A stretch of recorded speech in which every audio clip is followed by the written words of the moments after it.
UDF സ്ഥാനാർത്ഥി ജയിച്ചിട്ടുണ്ടെങ്കിലും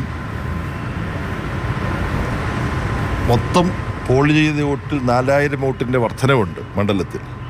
4000 vote മണ്ഡലത്തിൽ വർദ്ധിച്ചപ്പോഴും UDF സ്ഥാനാർത്ഥി ജയിച്ചെങ്കിലും അദ്ദേഹത്തിന് തൊട്ട് മുമ്പ് മത്സരിച്ച പ്രകാശിനെ അപേക്ഷിച്ച് 2000 വോട്ട് കുറവാണ്.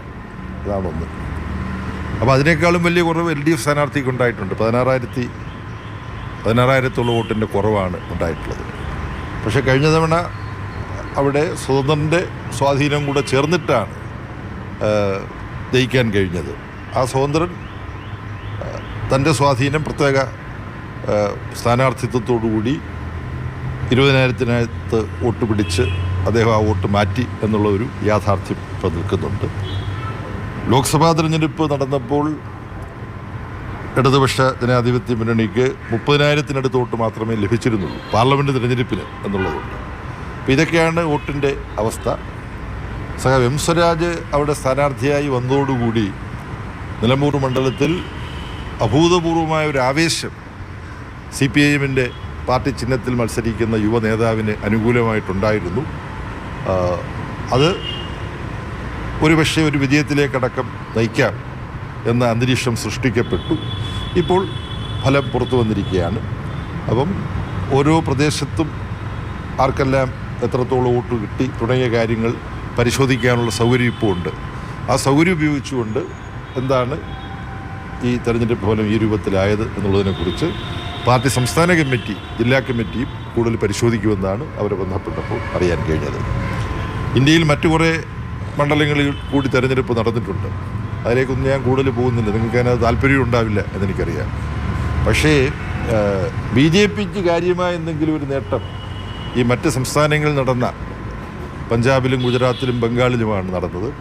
BJPക്ക് കാര്യമായ നേട്ടമൊന്നും ഉണ്ടാക്കാൻ കഴിഞ്ഞില്ല. അവരുടെ ഒരു സിറ്റിംഗ് സീറ്റ് അവർ നിലനിർത്തിയെന്ന് മാത്രമേ ഉള്ളൂ. ഗുജറാത്തിൽ ആം ആദ്മി പാർട്ടിയുടെ ഒരു MLA കാലുമാറ്റി അദ്ദേഹം രാജിവെച്ചതിനെ തുടർന്ന് തെരഞ്ഞെടുപ്പ് നടന്നൊരു മണ്ഡലമുണ്ട്. അവിടെ BJP ഈ ആം ആദ്മി പാർട്ടിയെ ചാക്കിട്ട് പിടിച്ചതിൻ്റെ ഗുണം നേടുമോ എന്നുള്ളൊരു ചോദ്യമുണ്ട്.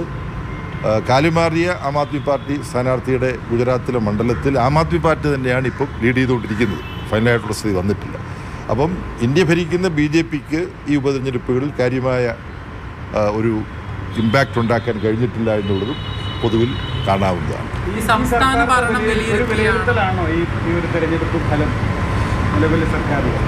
അല്ല, അവിടെ യഥാർത്ഥത്തിൽ സംഭവിച്ചത് സ്വതന്ത്രനായി നിന്ന ഒരാളിൻ്റെ സ്വാധീന ശക്തി കൂടി ഉപയോഗപ്പെടുത്തിക്കൊണ്ട് ജയിച്ച മണ്ഡലമാണ് നിലമ്പൂർ.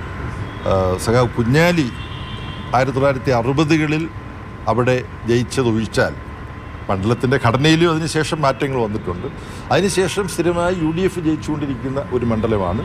UDF ജയിച്ചുകൊണ്ടിരുന്ന ആ മണ്ഡലത്തെ ഒരു സ്വതന്ത്രൻ്റെ സ്വാധീനവും പരിവേഷവും കൂടി ഉപയോഗപ്പെടുത്തിക്കൊണ്ടാണ് അവസാനം LDF-ന് കഴിഞ്ഞ 2 കുറി ജയിക്കാൻ കഴിഞ്ഞത്.